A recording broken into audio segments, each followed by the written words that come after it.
many of you have probably been waiting on this, as have I. But the WNBA All-Star Game ratings have come out, and all I could think of right off the bat was 4 little letters. F-A-F-O. F around and find out. Jacy Sheldon's hit on Caitlin Clark didn't just remove the WNBA's biggest name from the court, it sent shockwaves through the entire league. What was supposed to be a weekend of celebration turned into a weekend of questions, outrage, and financial collapse. We have numbers for the most exciting, entertaining, overwhelmed with joy WNBA All-Star Game we have seen in quite some time. We have ratings for that disaster as well. There's good news and there's bad news.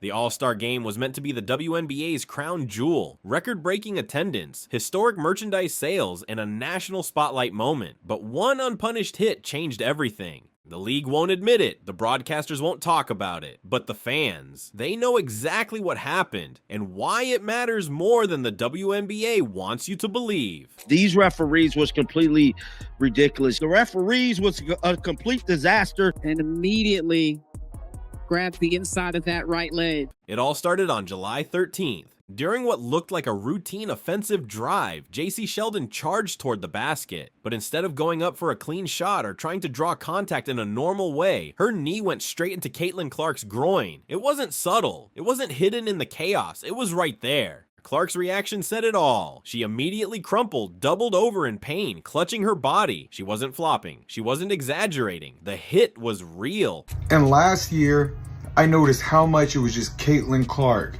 Caitlin Clark was taking all the hits. Caitlin Clark was taking all the abuse. But this year they've added Sophie Cunningham. She gets more flagrant fouls on her than anybody in the league besides Caitlin Clark. And Aaliyah Boston, she's been taking hits as well. But the worst thing is the consistency.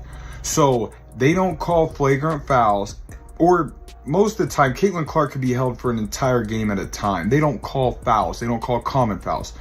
But then when it's the Indiana Fever, guess what? Touch foul here, touch foul here. They call absolutely nothing. And it hurt badly. And what did the officials do? Nothing? No whistle, no review, no foul. 3 referees were on the court. All of them had a clear line of sight. Not one of them took action. This wasn't just a missed call, it was negligence. And the consequences were far-reaching. Let's be clear, this wasn't the first time Clark has been targeted. All season long, she's taken hard elbows, sucker punches, blindside shoves, eye pokes, and unnecessary roughness that go unpunished, week after week. The message has been clear. It's open season on Caitlin Clark. Caitlin Clark gets hurt, and guess what? Your demand vanishes because people ain't going to pay up to see these athletes that are ungrateful that their sport's growing.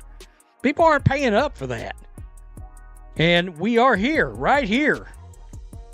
The tickets for this game, for this All-Star game, they've dropped by 50%.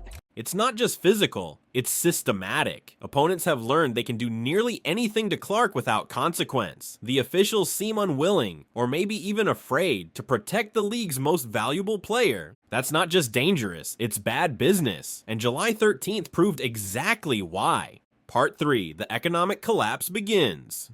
When news broke that Clark would not be playing in the All-Star game, social media erupted. You bleep around and find out what this league looks like without Caitlin Clark being involved in your biggest events. Kathy Engelbert, this should be a perfect example of why you need to get your officiating cleaned up and you need to have a talk with your players in the league. And nobody's asking you to hold Caitlin Clark's hand. Just play fair. And ticket prices, they collapsed. Before the announcement, the average ticket price for the 2024 All-Star Game in Indianapolis was $262, a record high. The cheapest ticket available was $121. After Clark was ruled out, The floor dropped to $64. That's a 48% crash in a matter of hours. The secondary market went into freefall. Fans who paid premium prices scrambled to resell. Listings flooded StubHub and Vivid Seats. Many fans took massive losses, and they didn't care. They just didn't want to attend without Clark. That alone tells you everything. People weren't going to the All-Star game for the All-Stars. They were going for Caitlin Clark. And when she was gone, so was the crowd. For the first time this season, the WNBA had to face a visual it's managed to avoid all year: empty seats. Gainbridge Fieldhouse, Clark's home arena, and the site of the All-Star game wasn't packed. You could actually see rows of empty chairs, not in the nosebleeds, in the lower bowl. You see, this is exactly what we were talking about. WNBA All-Star ratings are in for 2025, and it is down 40%. 40% from last year. That's bad. That is really bad. We already watched the ticket prices drop by more than 50% because Caitlin Clark was not playing.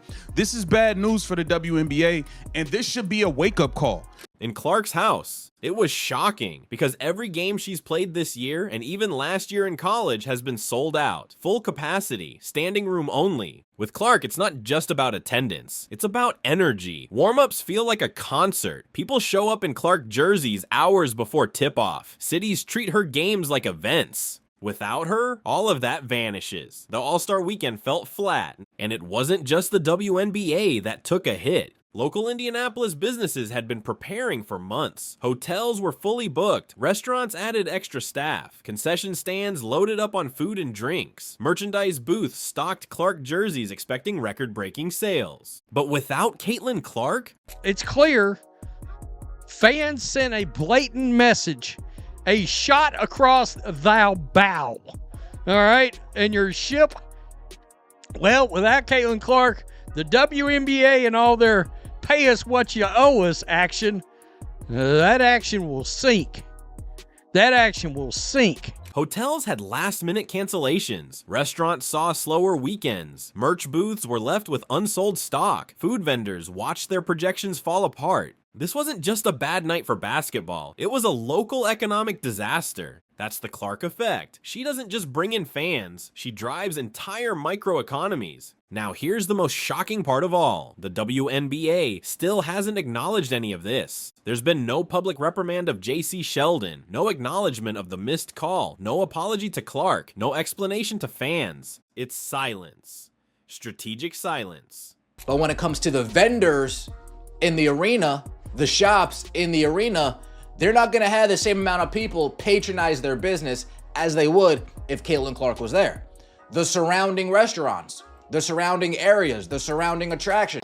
The league seems more interested in protecting a narrative than protecting its star. But that strategy is failing because fans see it. They're vocal, they're angry, and now they're walking away. The league wants to be taken seriously. It wants growth, revenue, and national attention. But if it can't protect the one player driving that growth, it risks losing everything. This isn't about favoritism. This is about fairness. Caitlin Clark should be treated like any elite athlete, with respect and protection, not as a punching bag. The numbers don't lie. One missed call cost the WNBA millions. One injury revealed how fragile the league's success really is. And if the league doesn't wake up soon, the next All-Star weekend might be even worse. Let us know in the comments. Was the hit intentional? Did the refs fail Clark? And has the WNBA already missed its biggest opportunity? Type WNBA train wreck below if you saw this disaster coming from a mile away.